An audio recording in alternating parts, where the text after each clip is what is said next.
Hey y'all, just throwing a little update in here. We are leaving Gulfport, just east of New Orleans. 22 knot winds. You can see the deck sweating. Old Captain Matt got a little impromptu shower there. The ocean's got potholes in it today. So I do believe technically this is called sporty.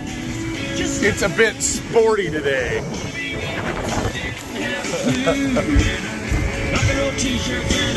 If you're getting seasick watching this, just remember, you can always be on the boat.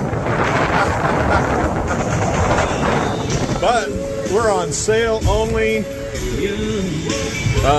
sitting at 5 knots now. We've been knocking on 7.